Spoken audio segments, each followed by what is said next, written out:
is time for the Awesemo NASCAR Live Before Lock shows. We're here to get you ready for tonight's Food City Dirt Race course. Green flag scheduled for 7:14 p.m. Eastern time. We're going to break this entire slate down for you here today. Of course, we are sponsored by PrizePicks. Later on in the show, we'll talk about some of the props that PrizePicks has over there. Of course, as always, here on the Awesemo NASCAR Live Before Lock, I'm joined by Pennell. Chris, always great to be here on a Sunday afternoon, talk a little NASCAR DFS with you.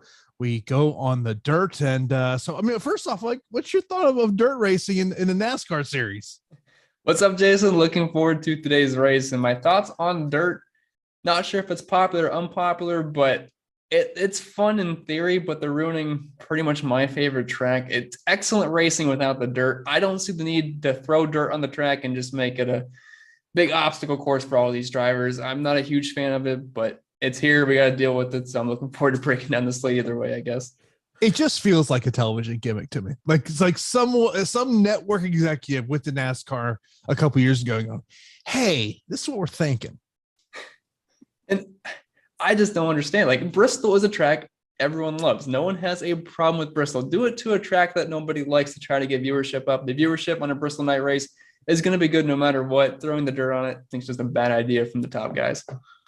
But as we look at this slate here today, when we talk about roster construction and game theory, we talk about Dominator points today on DraftKings. 175 Dominator points are up for grabs, $25 over there on FanDuel. And already seeing a question in chat about on the FanDuel slate about how should we be approaching this one today? Yeah, so the FanDuel lineups are going to look just a little bit different because you don't have to go as dumpster diving as typical, but for me personally, as far as the roster construction, I'm getting several guys starting inside the top 10, like Christopher Bell, Kyle Larson, Tyler Reddick. They're populating a lot in my lineups, which can be the same said for over on DraftKings, but I'm also getting a decent mixture on the bottom half of that with guys like Hamlin, Ross, Chastain to round out the place differential. So it looks like it's a nice balanced mix today of guys starting close to the front that can finish high and guys starting in the back that have the potential to crack the top 15.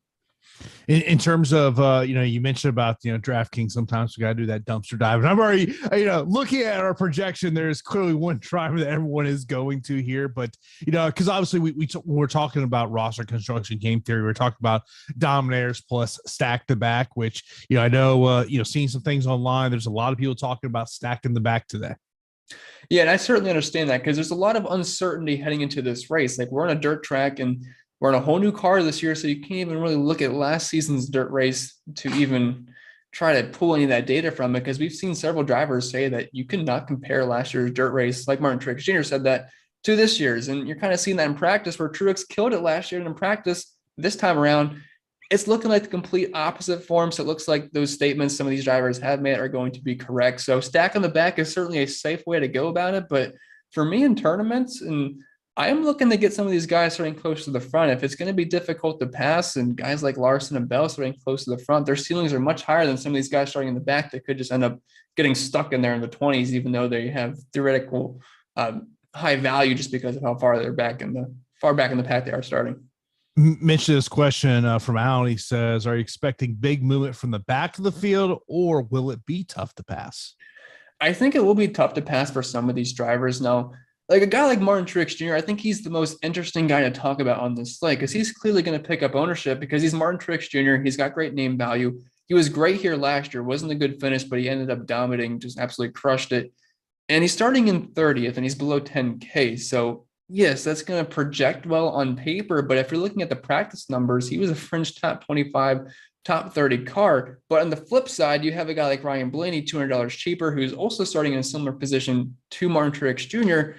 He was much faster in practice, pulling up his practice 2 numbers. We're talking top 3 numbers across the board as far as the long runs go. So while they're both similar plays on paper, Blaney showed me a lot more speed this weekend, so I feel more comfortable with him. Truex is one of those guys that I think could kind of get stuck in the mud, literally, this weekend.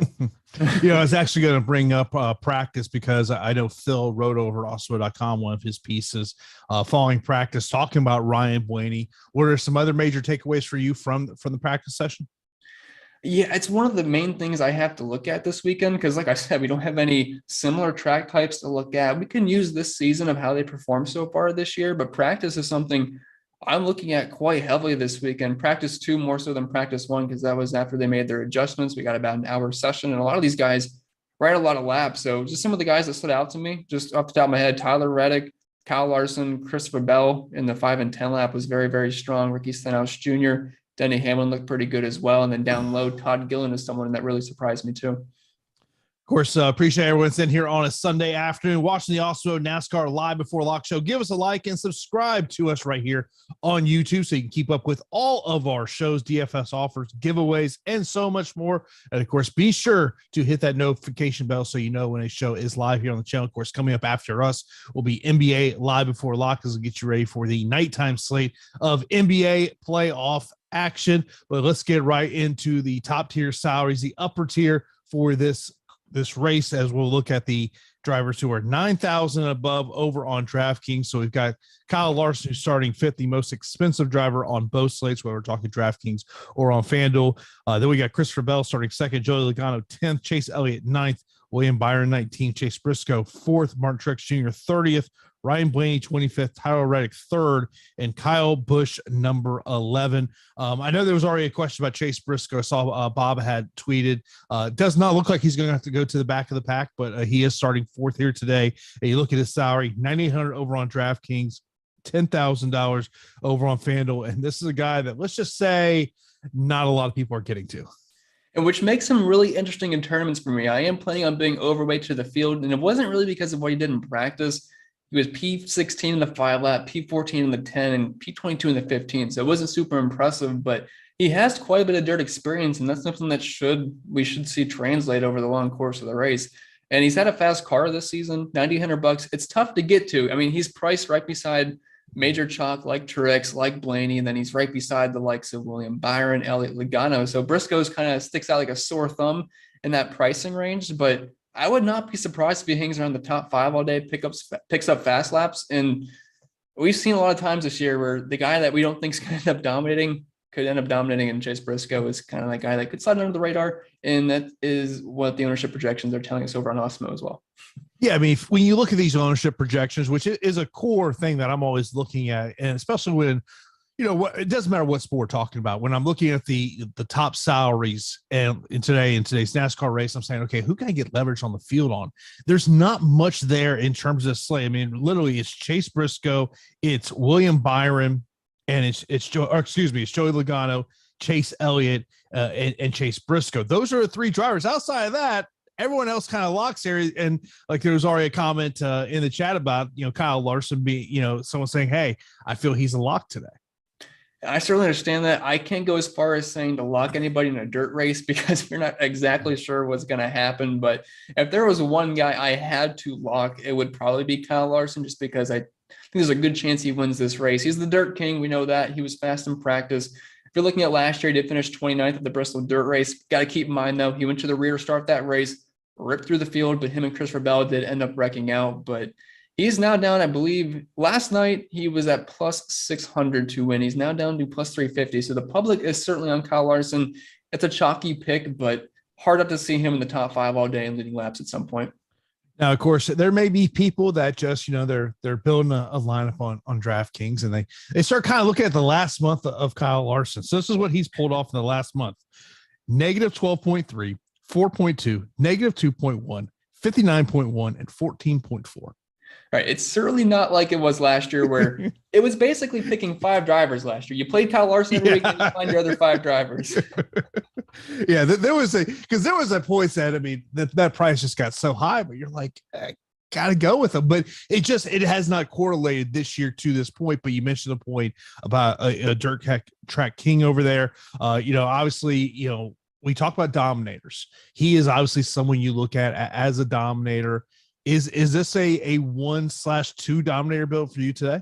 Yeah, so setting up the settings over an optimizer like Fantasy Cruncher, I do have a group. It's a very small group, but I want 1 to 2 DOMs today in tournaments and cash games. If you don't want to play a dominator, I think you can get away with that. I am personally using 1, but my small group right now consists of Kyle Larson, Christopher Bell, Chase Briscoe, and Tyler Reddick, and I want 1 to 2 of those guys in all my tournament lineups.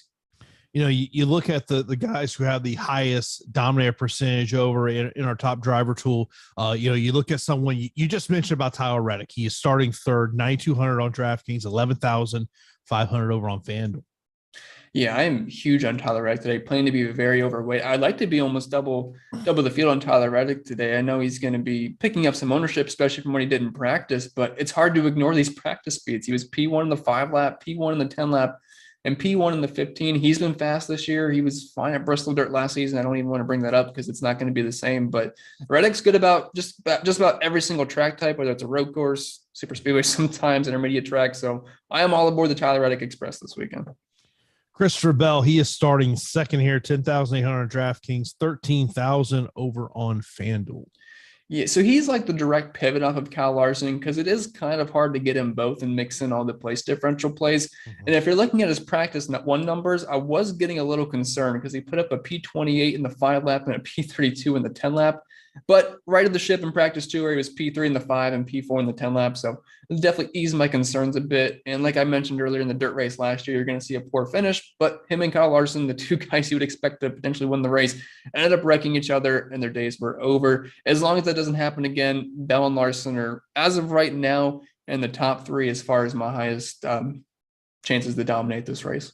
And when we talk about place differential and drivers who are starting towards the back of the field, there's 2 guys 9K and above that immediately stick out to you.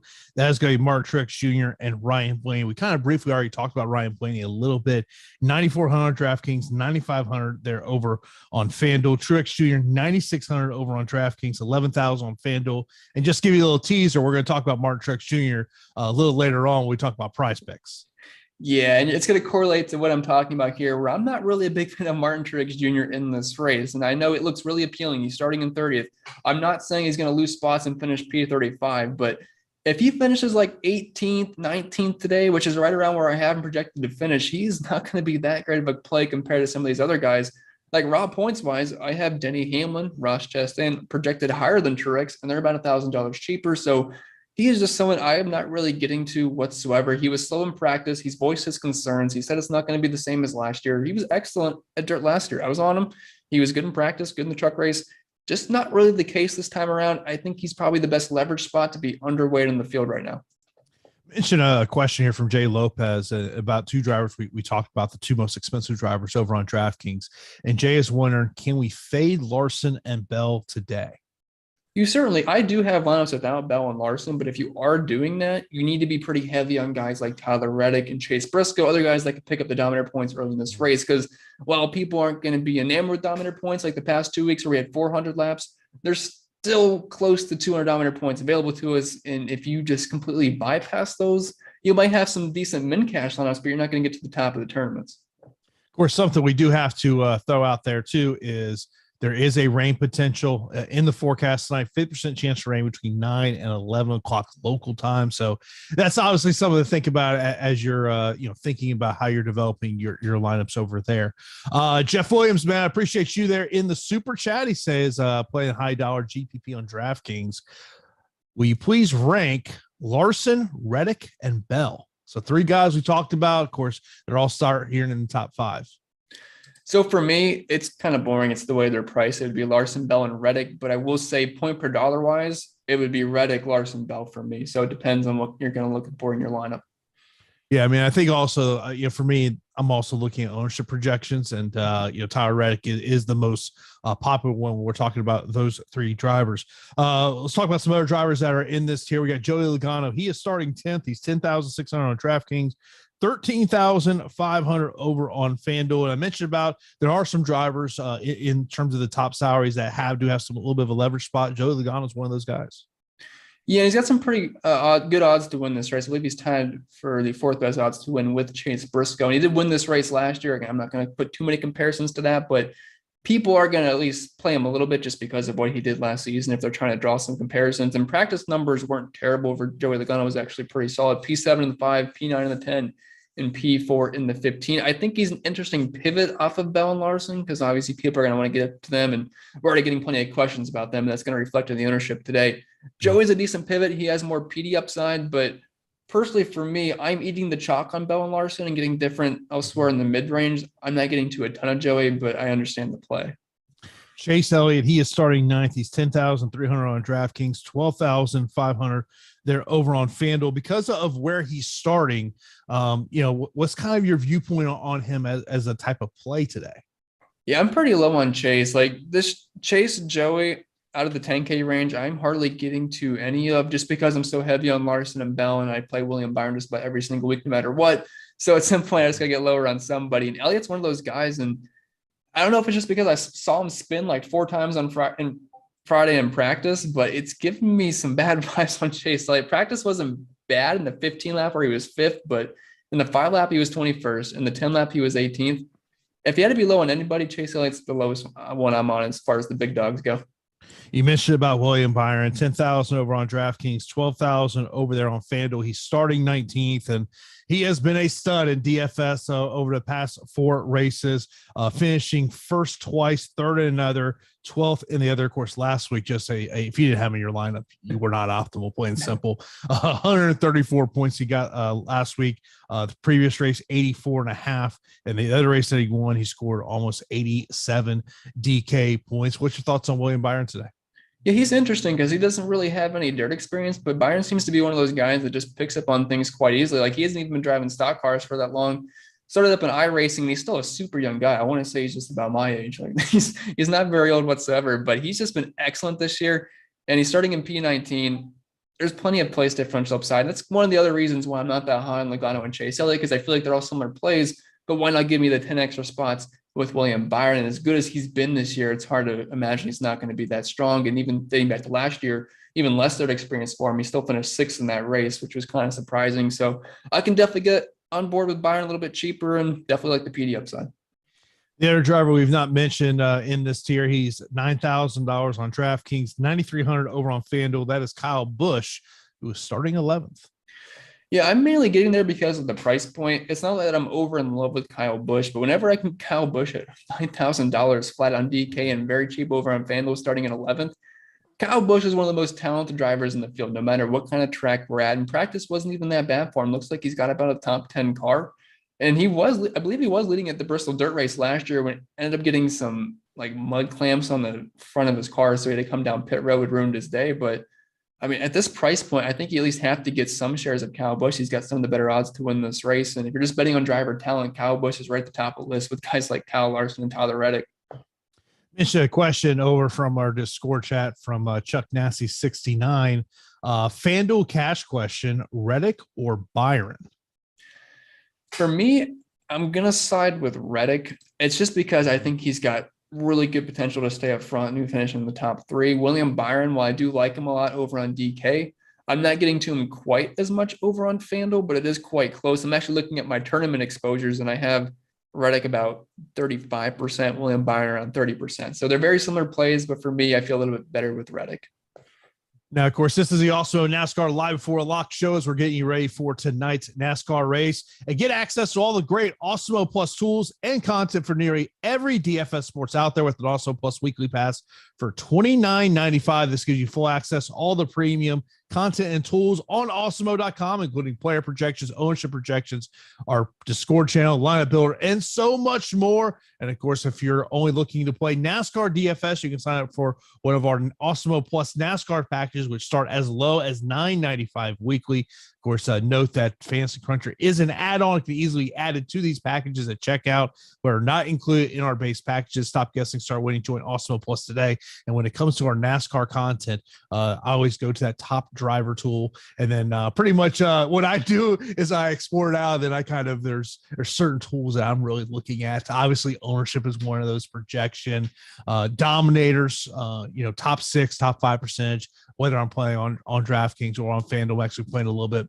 over on FanDuel today. So let's get into the mid-tier range here. So this is kind of a big range here, which we got a lot of drivers in the 8 through 6K range here. So we got Alex Bowman, Denny Hamlin, Ross Chastain, Daniel Suarez, Kevin Harvick, Brad Keselowski, Ricky Stenhouse Jr., Bubba Wallace, Austin Dillon, Eric Jones, Austin Cindric, Kurt Busch, Eric Almirola, Chris Buescher, Michael McDowell, Ty Dillon, and Harrison Burton.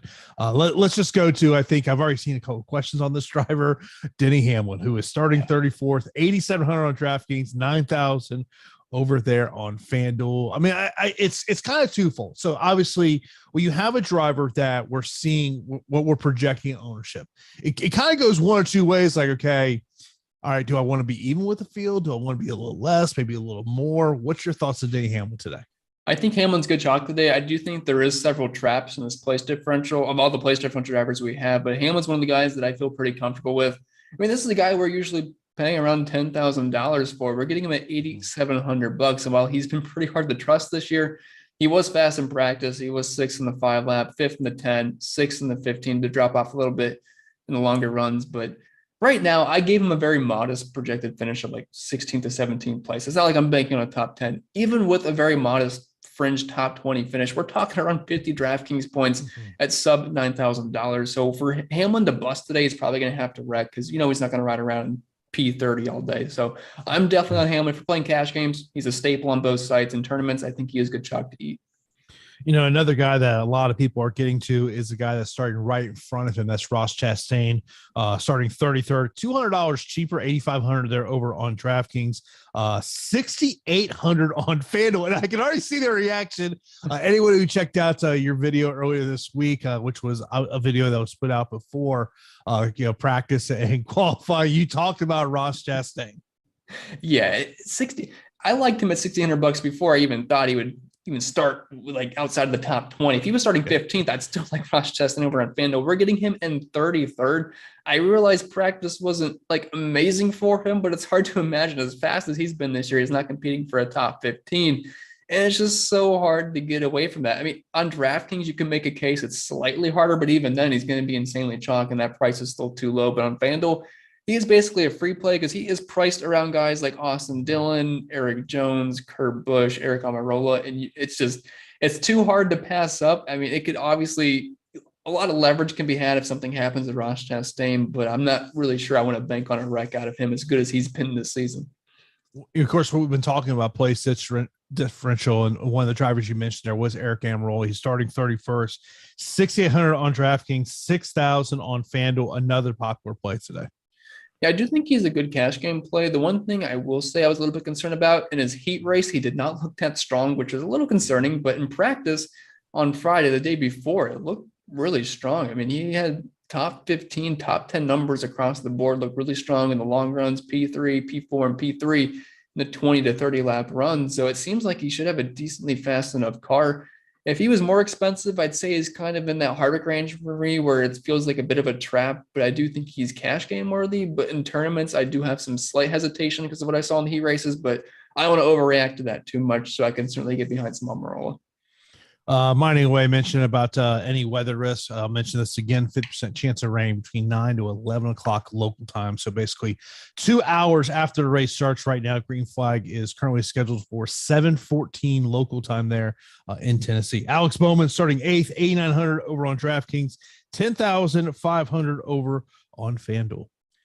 It's just one of those guys that I'm not getting to a lot of, and I'm sure the public can agree here because if you're looking at the 8K range, you have Hamlin in 34th, Chastain in 33rd, Harvick in 32nd. You have Suarez, who was really good here last year, starting in 21st. So it's like, well, you're going to have to just not get to somebody in this range, and Alex Bowman's going to get picked over a little bit.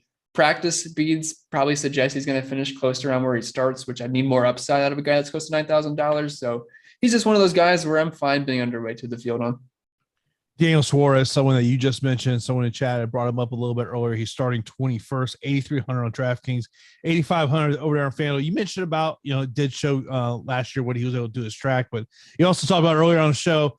It's like it's information you have there, but you're not putting a ton of into it. Yeah, if we were basing off last year's numbers, Daniel Suarez would be a smash play, but I mean, so much has changed. The new car, the track's going to be a little bit different. In practice too was not pretty for Suarez. And if we're doing a lot of judgment based off of practice speed, Suarez was a fringe top 30 car. I have my concerns. I wish if he was cheaper, I'd be more interested, but I am certainly fine not getting too much Suarez here and allocating all my ownership to guys like Chastain and Hamlin, who showed better speeds in practice, and you give me the extra PD upside. Another driver starting in the past 30. That's Kevin Harvick, 32nd. He's 8,100 on DraftKings, $8,000 over on FanDuel. Another driver, and obviously it's that place differential that people are looking at. Yeah, I feel like it could be a bit of a trap here. I can't like all these place differential plays, and Truex and Harvick are the ones that I'm maybe just gonna go under the field on and try to get over the field on the guys like Ross Chastain, Denny Hamlin, Kyle Larson, Christopher Bell's of the world. Harvick in practice in the second session was about a fringe top 20 car. If he's just going to get stuck in the mud in like 20th to 25th place, even if he cracks the top 20, it's fine, but I don't think it's going to be optimal. Like, he's certainly a fine cash play. I will not talk anybody off of him in cash games, but for tournaments, I think he's going to lack the ceiling we're looking for.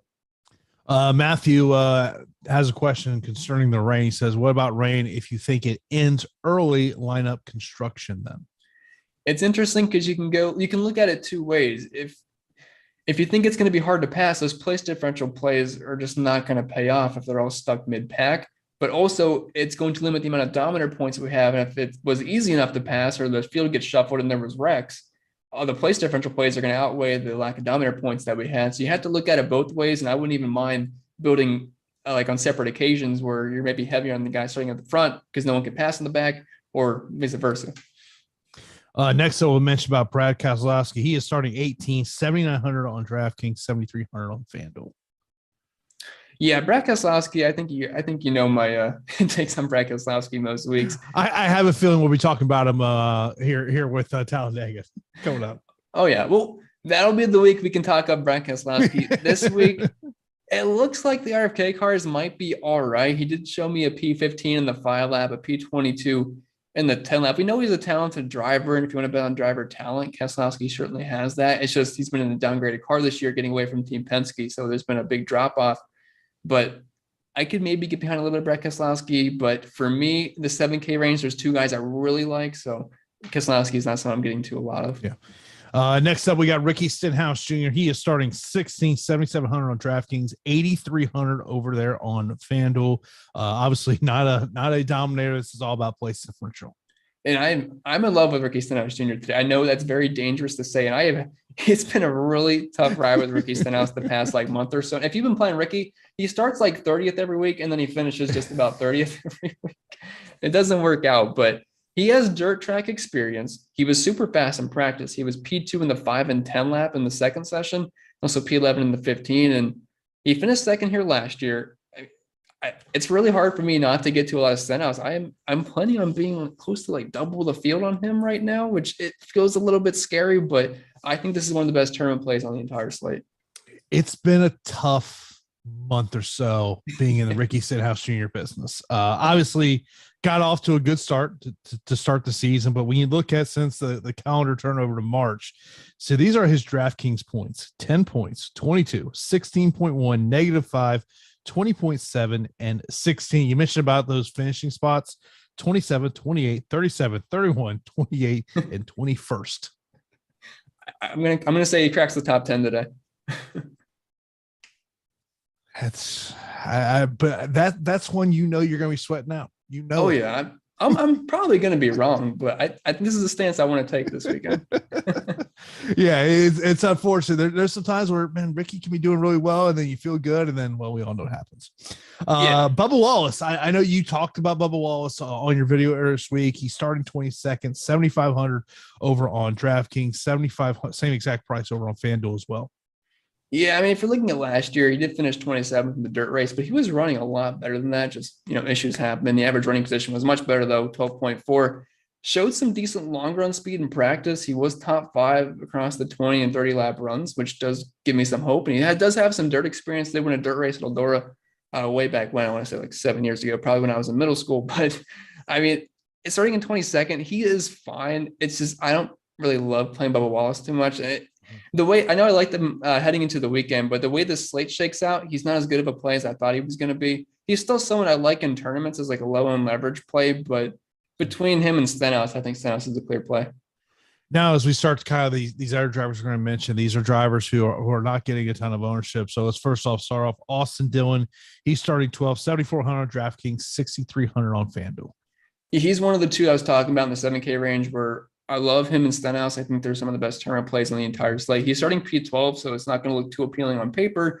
And looking at the ownership projections, you can agree with that for sure. But he was top 10 across the board in practice too. And Dylan seems to be good just about everywhere now. He struggled at road courses. He's good at road courses now, apparently. I mean, he's not obviously a top level driver, but Dylan is the most consistent, boring play ever. But that is totally fine for me out of a 7K mid-range driver. So if he's going to run top 10 for the majority of the day and go a little bit overlooked, I certainly like it on both sites. And over on FanDuel, very cheap at $6,300. Starting 2 spots below him will be Eric Jones at 14, 7,200 on DraftKings, 6,500 over there on FanDuel. So $200 more expensive on the FanDuel side of the equation. Yeah, if you're looking at the practice speeds, he was just about dead last in some aspects. He was 29th in the 5, 36th in the 10, and 32nd in the 15th. I certainly have my concerns. He did finish top 10 at the dirt last year. And Eric Jones has showed some speed this year. I think he's an interesting play, but being priced right beside Austin Dillon and very close to Stenhouse, he's just someone I'm not getting too much of because I'm very overweight on those two. Austin Cindric, he is starting 20th. He's 7,100 on DraftKings, 7,800 over there on FanDuel. And yeah, if you want to put me in your lineup, you great leverage spot. It's a great leverage spot, but I don't think it's where I want to live. Like, this is not his background. He's a road racer, not a dirt kind of guy. And in practice too, I mean, 35th in the 5, 32nd in the 10, 31st in the 15. He's getting no ownership. It's for good reason, though. There's better leverage spots to be had in the slate. Kurt Busch starting 13th. He's 6,900 over on DraftKings, 7,000 over on FanDuel. Yeah, he's just kind of starting a little bit too up close to the front for me. Starting in 13th, we kind of have a lack of upside here. And if you look at the practice times, he was 19th in the 5 lap, 25th and 23rd in the 10 and 15. I feel like he's going to lose some spots here. And the way my roster construction looks like, if I'm going to be a little bit top heavy, I'm kind of digging down towards the bottom of the 5K, mid 5K range instead of getting to these like lower 7K to upper 6K plays. The next 2 drivers we are not projecting well at all today. Michael McDowell starting 17th. He's 6,400 DraftKings, 5,000 on FanDuel. And Ty Dillon, who's starting 7th, 6,200 on DraftKings, 4,500 on FanDuel. So I'm not really on either as well. The one bright spot I will say for McDowell was that he was top 10 in the 5 and 10 lap runs in session 2, but even then it wasn't really enough for me to want to warrant playing him. And Ty Dillon, he's a cheap guy. I play just about every single week as he always is like $5,200. He always starts 33rd and he always tends to be close to the optimal lineup. He was last weekend. But the problem is he is starting in 7th and it's going to make him somewhat close to unplayable for me. Top 20 car in practice, but when you're starting P7, you're going to need about a top 10 car at his price point. The other driver in this range will be Harrison Burton. He's starting 24, 6,100 on DraftKings, 3,000 over on FanDuel. Yeah, I'm not a huge fan of Burton. I do like him more than the other 2 drivers we just talked about because we do have the extra added PD. Plus, he went double duty in the trucks for dirt. So, any more on track time is going to help. I mean, at a very new track like this. So that's a plus for Burton, but practice speeds are pretty slow. Feel like he's going to finish around close to where he starts. I just think there's more upside plays cheaper. Of course, this is the also NASCAR Live Before Lock shows to get you ready for tonight's NASCAR race, the Food City Dirt Race. And of course, we are sponsored by PrizePicks. Be sure to use the promo code Awesemo for $100 first match deposit, up to $100 first match deposit bonus. Of course, you can get a free month of Also Plus Platinum when you sign up, deposit, and play over at PrizePicks. You'll get an email within 24 to 48 hours to redeem your free month of Awesemo Plus Platinum. And we talk about this all the time. Sometimes you got to hop on these props earlier on in the week. And Chris, I know you popped on a couple earlier this week that you'd sent over to me. First off with the fantasy score, Ross Chastain. I know you got a little better number than what it's currently at right now. 47.5 fantasy points for Ross Chastain. Yeah, we got him at 44.5. So we're talking about a top 16 if you just completely remove Dominator points. Now at 47.5, it's a little bit tougher. We have to get a top 14 without any Dominator points, but as good as Ross Chastain's been this year, you can at least probably throw in some fast laps mixed in, even if he doesn't get up front, which I think is kind of hard to project for how far in the back he's starting. But that kind of place differential, I don't think 50 points is at the equation. So I still think the number is maybe just a little bit too low, even though it has came up a little bit. And of course, we mentioned about Truex Jr. You mentioned earlier in the show about not kind of really liking him today. And the cars passed. His number is a 16.5. Yeah, it went down from 17.5. So the odds aren't as great, but I still think that's pretty solid. So Earlier for me, he had to finish inside the top 12. Now he's got to finish inside the top 13. I have Truex projected for a upper teens to low 20s finish. I know that's kind of weird to say for Martin Truex Jr., but from what he showed me in practice, when these JGR cars are slow in practice, they're usually slow during the race, and we saw that last week. And I mean, I feel pretty good about being under on Truex in just about any aspect today. Of course, be sure to play over at PrizePicks. Get 1 free month of Also Plus Platinum when you sign up, deposit, and play over at PrizePicks. Of course, you'll get an email within 24 to 40 hours of how you can redeem your free month of Also Plus Platinum. Of course, so be sure to use that promo code Awesemo for instant first match deposit of up to $100. Be sure to play there. You can download their app in the App Store or play over at PrizePicks.com. Mention a question from our Discord chat from Jets World, Blaney and Reddick, or Bell and Chastain in a DK high dollar GPP. If it's GPPs, I'm going to go with the Reddick side because I just love the Dominator upside that he has, and just he's grading out so well for me. And he was paired with Blaney, correct? Yeah, it was Blaney and Reddick. Yeah, I like the combination of that because you get the extra place differential with Ryan Blaney. Both guys that were extremely fast in practice, so that's the side I'll go with. Sizzle, we'll get to your question here in a little bit after we talk about the lower tier salary drivers. So these are drivers who are underneath 6,000 on DraftKings. So you got Cole Custer, who's starting on the pole, Justin Alligator, 27th, Justin Haley, 6th, Todd Gillihan, 23rd, Noah Gregson, 28th, Corey LaJoy, 26th, J.D. Yelly, 29th, Cody Ware, 35th, and Josh Williams, 36th. Let's start with Josh Williams because there was a question about thoughts on him. Of course, starting in the very back of the field. No salary over on FanDuel, but he is 4,900 on DraftKings. Yeah, I was getting an error when I was building my sheet this week on Josh Williams. Like, am I spelling it wrong? Well, FanDuel just does not have him on the slate, so you don't have to worry about him over there. He is cheap. Yes. Is he starting in the back? Yes. But is he going to finish probably in the back? Yeah, he's got a slow car, slow in practice. I personally do not have any interest at all in Josh Williams. I think there's way better cheap plays on the slate than Williams. Is that best cheap play Todd Gillihan? Sure is. You're having a ton of ownership. Yeah, he is definitely someone that everyone's looking at here. I guess the question has got to be is, since so many people, when they're going, towards this range because they're trying to develop out their lineup, what would you say is the cons of potentially Todd Gillihan?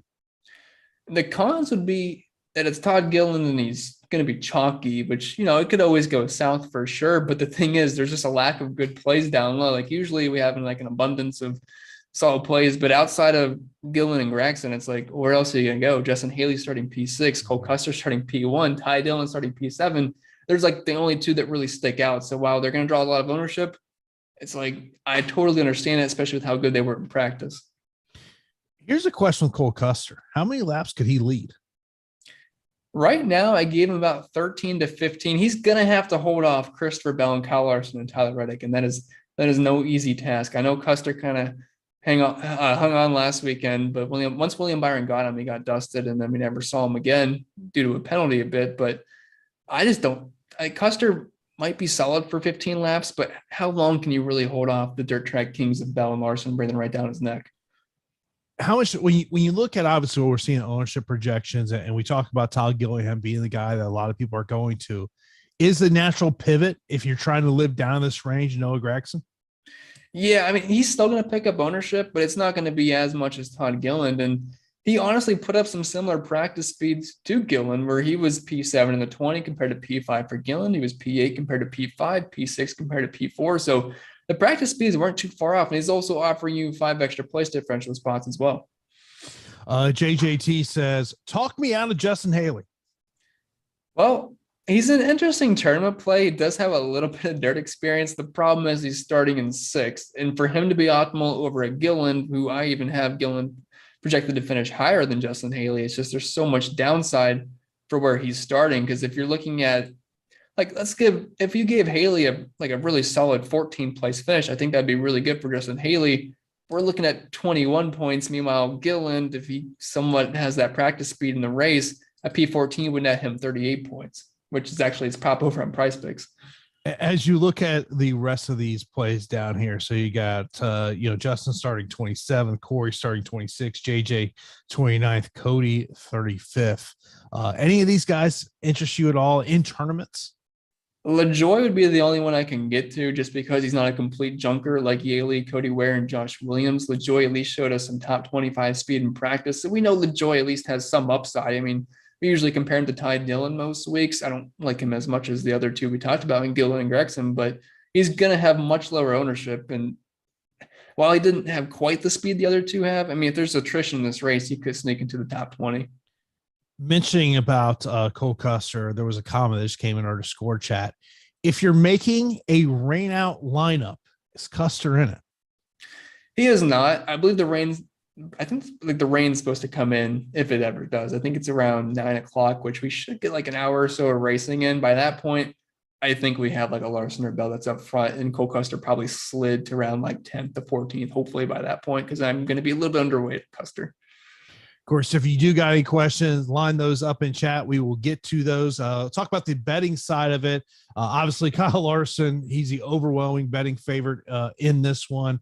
3.5 to 1 favorite to win this race. I know one of the write-ups that we had over at Awesemo.com this week was about Ross Chastain. He's plus 5,000 to win this race, plus 1,400 to finish in the top 3, and to top 5 plus 650. Yeah, the odds are pretty steep. I think it's because of the practice times not being super impressive. And I know DK does like to factor in where these guys qualify. And we know Chastain's in the absolute dumps. I don't think he's going to win this race. I feel like he's a great DFS play. As far as betting him to win, I think it's maybe a bit of a stretch. Of course, well, we always love to see those winning lines. So we want to see you get into the Awesemo Hall of Fame this week. Of course, if you want to get into that Awesemo Hall of Fame, you got to be rock that Awesemo avatar on your DFS profile. Tweet your wins to @AwesemoHOF when you finish in the top 3 of a contest. With over 5,000 contestants, you'll win a free month of Awesemo Plus Platinum. Only one free month can be awarded to a user per calendar year. And seeing some of the people that have gone into the Hall of Fame over the past couple of days, Mbot 11 taking down $7,000 in a MLB contest there over on FanDuel. Kudos to you with the success that you're having by all the content we have over here at Awesemo.com. Also, congratulations to Charlie taking down first place in an NBA contest over on DraftKings in a 20 max contest. 20 max are pretty much my go-to, so kudos to you over there. Dave taking down contests over there in MLB, what he was able to do over there as well. Also, our guy Nolan taking down 2,500 over there on Underdog Fantasy. Michael taking down second and third in 2 MLB contests over there on DraftKings. Also, Chad taking down the NASCAR truck race over there, winning over $700 there in a 20 max contest. Also, SMP winning $1,200, finished second place in a NBA contest. Congratulations to everyone over there that's gone to Awesemo Hall of Fame. Of course, we'd love to see you go into the Awesemo Hall of Fame later on today. So let's get into all of your questions. I mentioned about Case Sizzle. We get over to your question first here. It says, who are your top 5 plays regardless of price? So I'll just pull my exposures because I guess that'd be as transparent as possible. Right now over on DK, Chastain, Larson, Reddick, Gillen, and Hamlin are right now my top 5. Yeah. Of course, if you got any questions, be sure to line those up. Kind of going back to some of the questions that came in the chat a little bit earlier on in the show. Thoughts on Hamlin, Truex, and Harvick together in a single entry? Ooh.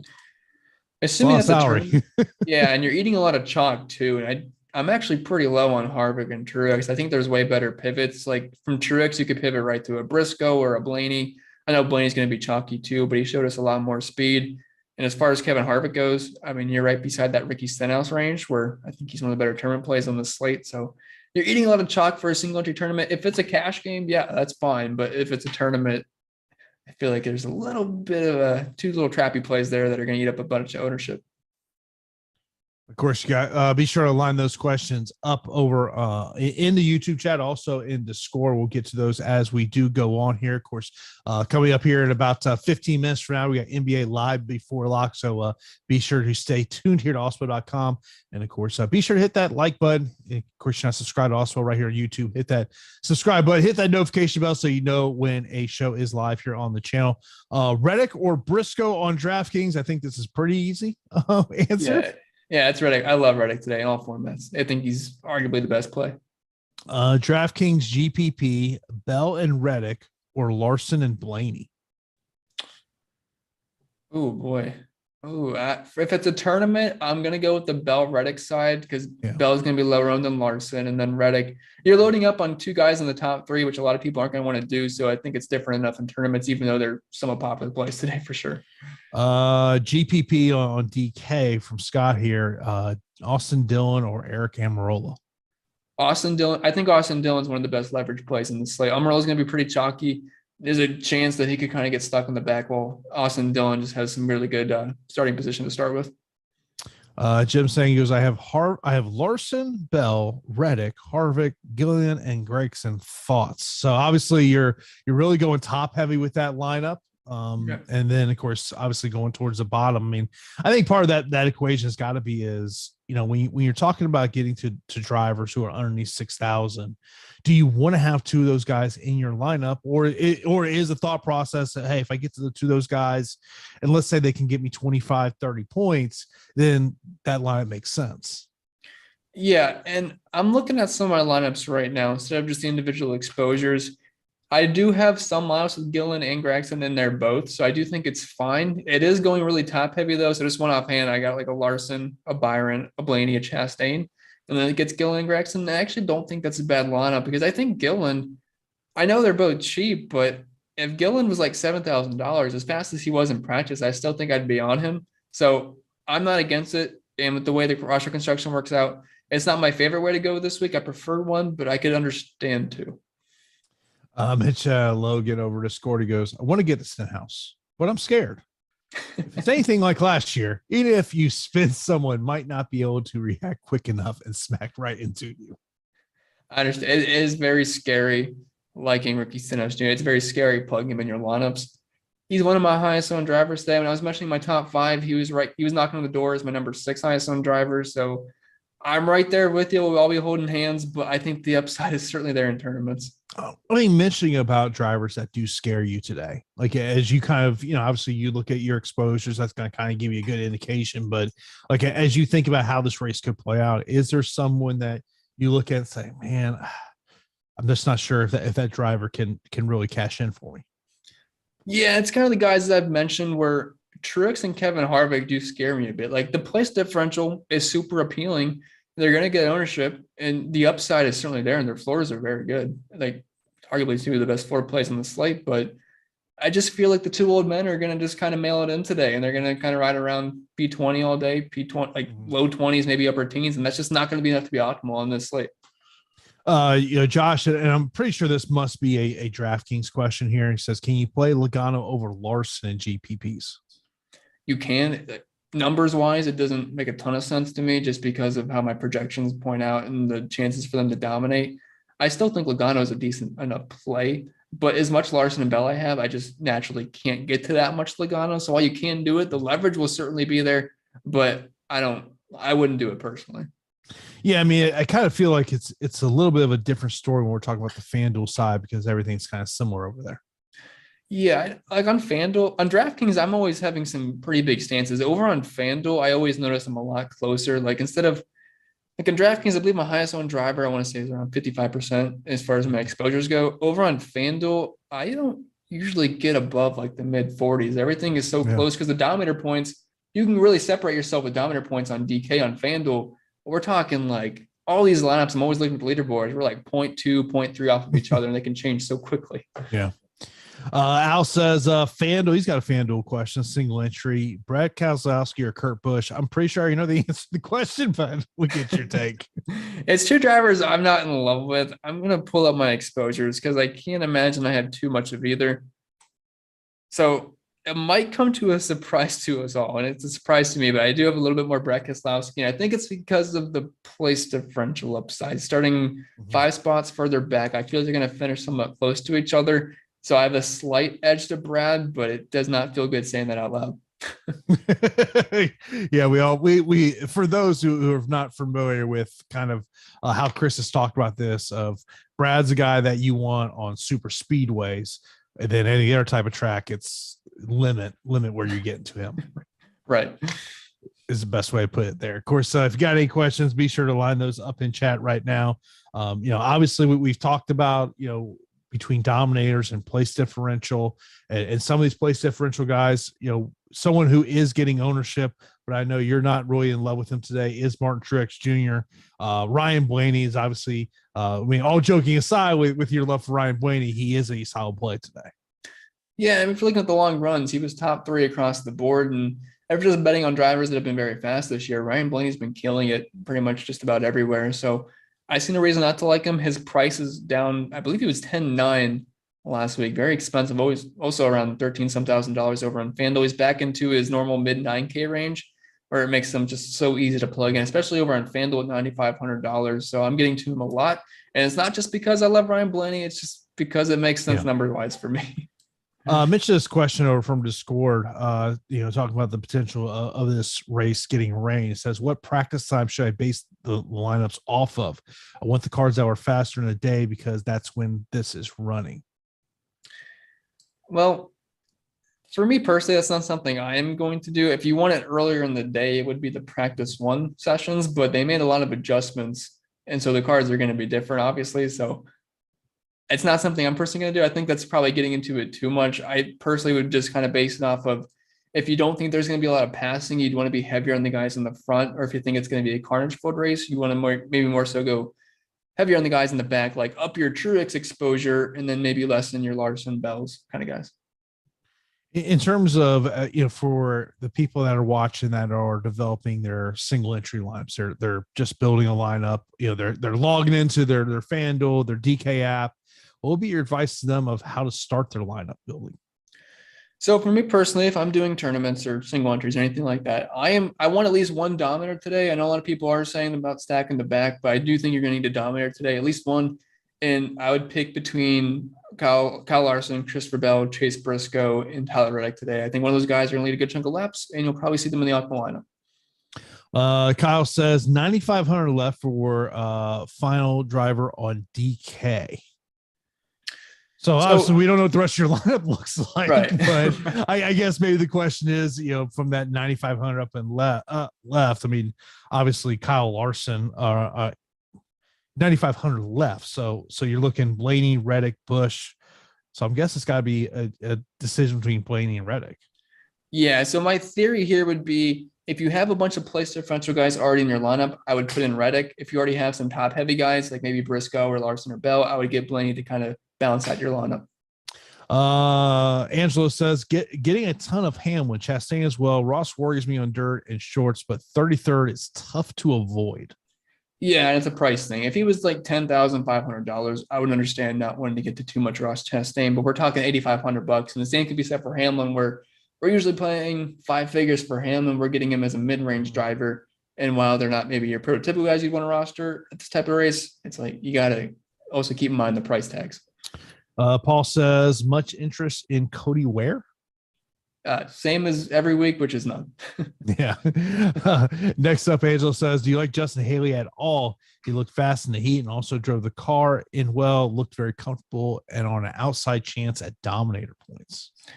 I'm not going to give him an outside chance at Dominator points. I will give him an outside chance of being a top 8 car by the end of the day. I actually think he's an interesting pivot off of that Gillen and Gregson chalk. It's hard to get to, but projections aren't just going to like him. And if you're looking at practice, he was P30 in the 10 lap, P15 in the 5.